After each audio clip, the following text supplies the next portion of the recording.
the show where we bring authors who have written for the Euro-Atlantic Resilience Center to tell us more about their work and to take a deeper dive into the topics that they have covered.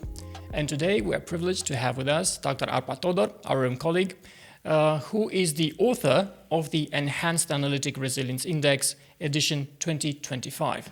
Dr. Arpad Todor, welcome to the show. Hello, Cristian. Thank you for the invitation. You have created this index as an instrument of work. So tell us more about who the intended audience is and how do you envisage them using your work? So, as you know, the Euro-Atlantic Resilience Center is a very young institution, and last year we were discussing about how we could bring our own contribution to this worldwide debate on what resilience is, how we can better conceptualize it and develop instruments to inform public policies. And within this context, I just started to read what other teams have done, what other indexes have been developed, and I realized that none of them stemmed directly from the core resilience definition, and also none of them was actually aligned with NATO's approach to resilience. And combining these two insights, I came with this new approach to measure resilience that is not fully different, but is a different conceptual approach to how to put together the various components of resilience.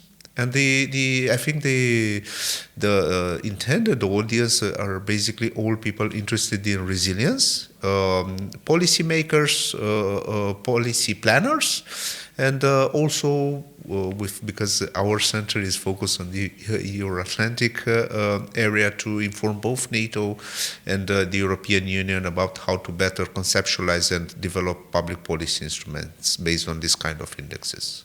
I understand. This is actually the second iteration of the index. And one of the main differences between the 2024 and the 2025 edition is the scope.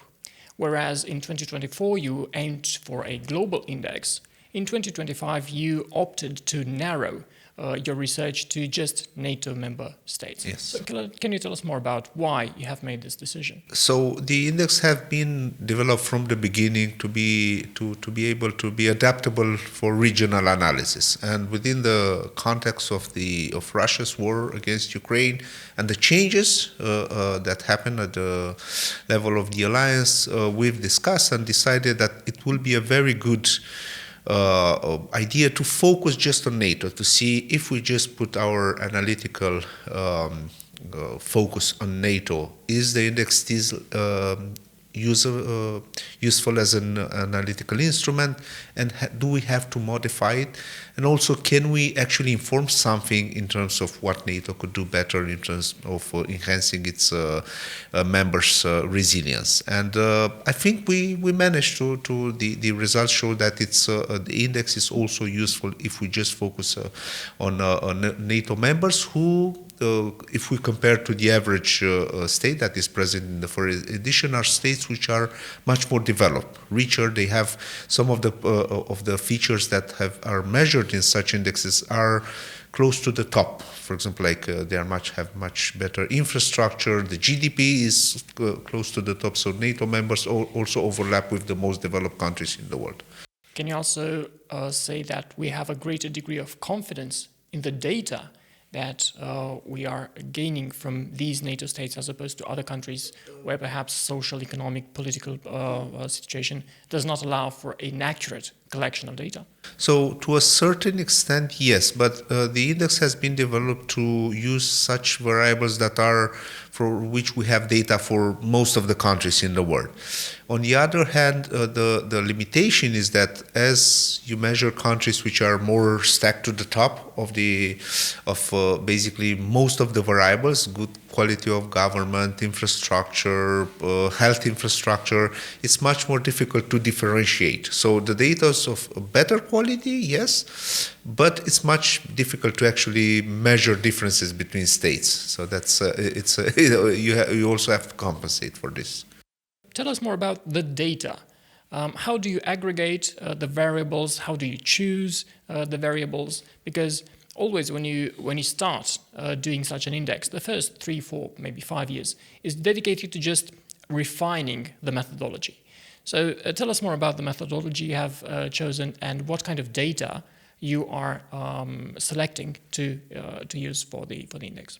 The lesson I learned last year is that although we have plenty of data that exists there and is combined usually by the big institution like the World Bank, the IMF, the European Union, most of it is not actually of good quality. So I basically review all the existing data that could have had something in common with measuring resilience, and out of more than 1,000 variables, in the end, I just used 64. So this is a lesson, is that in most cases, when you go deeper and see what is actually there, you see there's not too much variation. The data quality is actually not that good. It's reported, is not very updated, or on the same variable you have data spanning for 10 years. Because this is they use the last data point provided by a state, and you see it was been like 10 years ago. So this is a huge a problem when you try to do this index. And as a measure to limit these pitfalls, I also use data already collected, curated by other teams that developed resilience index. So in this sense, to increase the quality of the data, I use data that has already been verified several times. So that's why I'm quite confident that I got the best data that there is out there. Of course, it should be. There are so many things that could be improved, but collecting data is very, very difficult, very expensive. It's a tedious process, and when you need to compare countries that stem from 2,000 GDP of 2,000 euros per capita per year to the top, it's very difficult to actually capture the same phenomena. So it's a problem with statistical data. So in the transition from the 2024 to the 2025 edition, have you made other methodological changes beyond narrowing the scope? Have you included in this 2025 edition data that was not present in the previous edition? Have they excluded other data points? So the conceptual structure of the index is identical.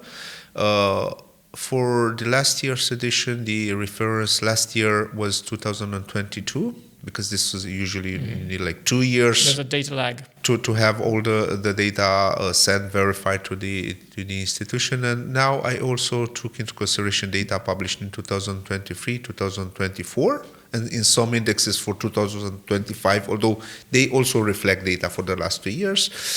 I eliminated some variables because I simply didn't have more updated data, and otherwise I also introduced a few new variables, good quality variables that were available recently, and the most important modification is that I also introduced a variable in terms of risk related to war. Especially because this last year was not there, but this year was much easier because we just have one major conflict in the world at this point that affects a lot of countries and a lot of NATO members. So I introduced this extra variable in the risk pillar. In this effort, you are trying to put a number on resilience. Yes. And you're considering that a country can be classified as resilient or less resilient. But in general, when we talk about resilience, we often think about sectorial resilience in terms of infrastructure, societal resilience to disinformation, and so on. So how can you reconcile these two points of view? To take a step back, when we talk about measuring resilience, we don't actually measure the capacity to resist what would happen. We usually take some data looking at what happens in normal times and try to infer what would happen if a state, a person, a region would be affected by a shock. So we don't actually measure directly the capacity. And for example, we have the COVID crisis. Now we have plenty of measures to see how the medical system would behave, but these were developed mostly post factum. Okay, so this is one great limitation. And then when we try to infer, we look at the best practices for each of the sectoral aspects. What is different about ARC, the ARE considering with other approaches, is that looks at most of the sectoral features as prerequisite that help, and we try to focus at what happens in terms of preparing for any kind of shocks, its capacity to absorb shocks across, and we try to collect data and to structure them along the NATO 7 resilience baseline, and then capacity to recover. But again, measuring how a country can recover can only be done by looking at how it managed to absorb previous shocks. So that's yes, in this sense, it's not perfect, but this is is the best we can do with the type of data that we have. So in your work, you include exposure to risk as a factor that actually enhances resilience, as opposed to just a threat or something that is detrimental. Yes. Can you explain so a bit? This is one major difference from the other resilience index, is that I took all the exogenous risks, like risk of earthquakes, floods, also the risk of war. So something that is not related to the country, for example, like a risk related to the quality of democratic process, is an endogenous variable because it's a problem of the country. But if you are affected by something outside or not in your control, like earthquake, I consider that this permanent stressor actually enhances resilience, because you have to deal, and we see now with the countries on the eastern flank of NATO, is that you have to deal all the time with stressors. We see like these hybrid attacks, for example, the drones passing through your space. And this kind of thing permanently puts you, on edge. So this should help you, put you in guard, force you to adapt, think how you need to do things better. So that's and the other aspect is that overall it didn't, although I introduced this variable, it didn't actually change. It didn't move countries too much upward or downward. So it does. It has an effect, but it's a like a moderate one. Okay, so continuing to talk about methodology. In the 2024 edition of the index, Ukraine actually scored quite low on the data collected in 2022. The reality has belied these numbers. What lessons does the resilience of Ukraine teach us, and how have you integrated these lessons into your work in 2025? So it's one of the subchapters of the 2024 index, showing that if we simply look at the data, resilience should have fall very fast. And this was the assessment of the Russians. That's why they said, okay, they will just. And other countries, yes. Most of the intelligence community said that the Ukraine will not resist. They were doing some plan for some government in exile, etc. And we still don't know. So I tried to introduce some of the lessons, but we actually don't have data. We don't know exactly how to better adapt to this kind of resilience. And I've had the opportunity to participate in Ukraine to 2 visits since the war started, and I discussed with several people about what actually made a difference, and there are various explanations. So even Ukrainians don't know exactly. Of course, the leadership was very important, that the president stood there and said he will not run. The army stood there and took this enormous risk. And also that the communities, although we had this mass immigration, so it was a lot of panic, but most of people remained there, and then absorbed the shock and started, to organize, to create this infrastructure to offer support for the army. So there are many layers, many features that contributed and managed to create this, but we don't know how exactly to introduce in this kind of index where you have to put a number on yes, that. It's very difficult. But I think it's in time, in 1, 2, 3 years, many of these lessons will be absorbed in understanding how to, for example, to better prepare against hybrid attacks. And we see now what happened in the recent elections in the Republic of Moldova, which again in theory, is a not very resilient state. If you look at the data and the way it's measured in all the resilience indexes. But actually it managed to withstand one of the most aggressive hybrid attacks against its democratic process. So that vindicates your point that constant exposure to an exogenous risk actually makes you more resilient. Yes, exactly. So that's why I thought that it's impossible to say that being affected by risk actually decreases your resilience, because this is how in most of the other resilience indexes it's measured. It doesn't make sense, then what actually makes you more resilient? Because it's not only investment in infrastructure, or having a better healthcare system. It's about the people who are there and take the risk in case of a pandemic or in case of war, that they decide, even if the odds are against you, to stay there and do what they have to do, each of them depending on their position. I continue to talk about surprises. Were there any things that surprised you in the data that you have identified for 2025? Were there any countries that were punching above the weight or below the weight?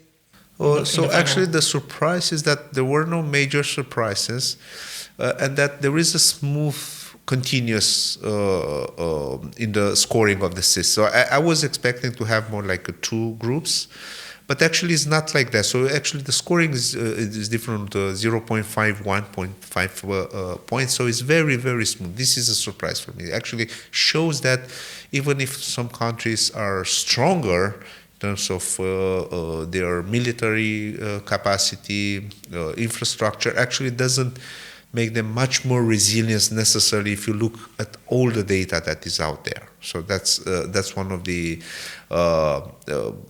surprises, and I would say that actually is a validation of measuring resilience. That is not only about the GDP per capita, it's not only about good governance.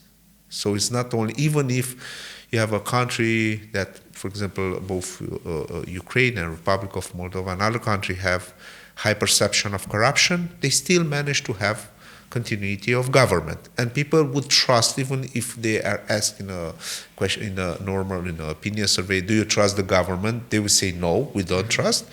But they would actually trust the government with their lives in case of such a war. Even most of the hybrid attacks focus on making people fearful and hope to lose.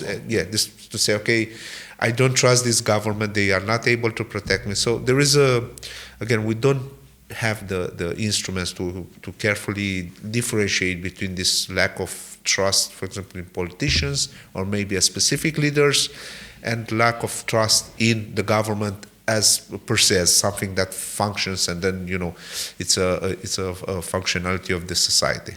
Would you say then perhaps that this great cohesion between NATO states, is it down to perhaps the way that they exercise together, the fact that they are held to certain standards, certain common standards set in common at the level of the alliance, or is it down to other factors?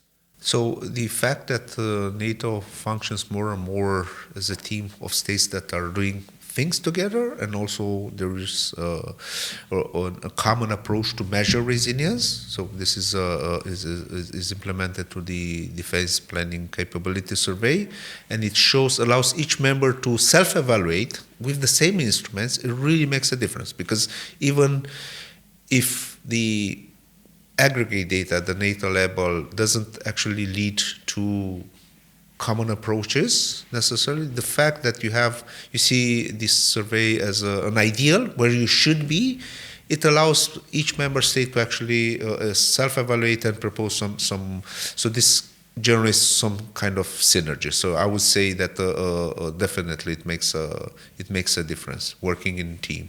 I understand. Then your work. How does your work inform the decisions of the policymakers? Would your instrument perhaps suggest different approaches to other indexes that are out there? So, yeah, I would say yes. I had the opportunity last year to work in revising the Defense Planning Capability Survey, and the insight I gained from working in the index, that's why they invited me to work with them. And I gave them a lot of working on revising the questions, a lot of feedback on some things that do not match how data is collected, and it has been incorporated. And then going beyond the survey, yes, I think this in combination with the type of data that is collected at NATO by the NATO member states that is not public, can be used to inform areas where there are weaknesses or where perception is in one way and the raw data is different. Sometimes the data is not good enough. But in most of the cases, I think there's a disconnect between the way procedural level is evaluated and what comes from the data that looks at the more, let's say, functionalities, how specific system work, what are the resources allocated, etc., etc. For example, there are some states that are advanced in some areas, but not others. For example, now more and more capacity to withstand environmental disaster is very important. If your environmental public policies are not developed, it makes sense that your capacity to withstand those kind of risks is also very limited, Even if in other areas, for example, maybe your infrastructure is developed, but if you're not foreseeing disaster, it makes sense that it will be very affected. Also, for example, even if you have a very developed infrastructure, in case of a war, your capacity to maintain the logistic for the military is influenced by many other factors that are not only related to how many highways you have. Your capacity to think about the unpredictable, things that we realize when we organize the tabletop exercises, that many experts realize, this, I thought that this would make sense like this, but if you put a few variables there that do not interact in a very linear way, they can generate negative or positive spillover. So again, this is just a specific wavelength to scan this. It has to be combined with other type of data, insights, expert evaluation. Now, final thoughts. 3 years into the war of Russia against Ukraine, how do you think the resilience landscape has changed in this area of NATO? And how would you advise policymakers to allocate their resources? Where should people focus their resources, particularly now that NATO as a whole has decided to allocate 5% of GDP to defense and defense-related fields? Yes. So I think this we came to the realization that hybrid warfare, asymmetric attacks are very, very efficient in terms of money invested versus the total effect. So that's why I think this is a major paradigmic shift, because previously people were talking, we had papers, for example, like from the Helsinki Center, but it was not really acknowledged.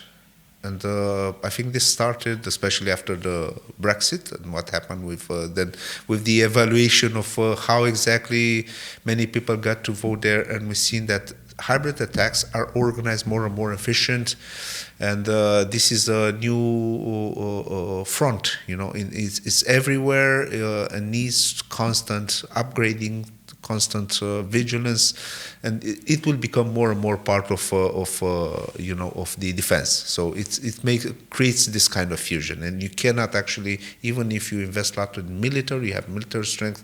If you are not also very resilient against hybrid threats, then your overall capacity to withstand aggression will decrease dramatically. So this is definitely changed. Dr. Todor, thank you so much for being with us and for explaining your work to our audience. It's been a pleasure. Dear viewers, thank you so much for being with us today, and we are looking forward to having you at the next episode of Resilience Insights.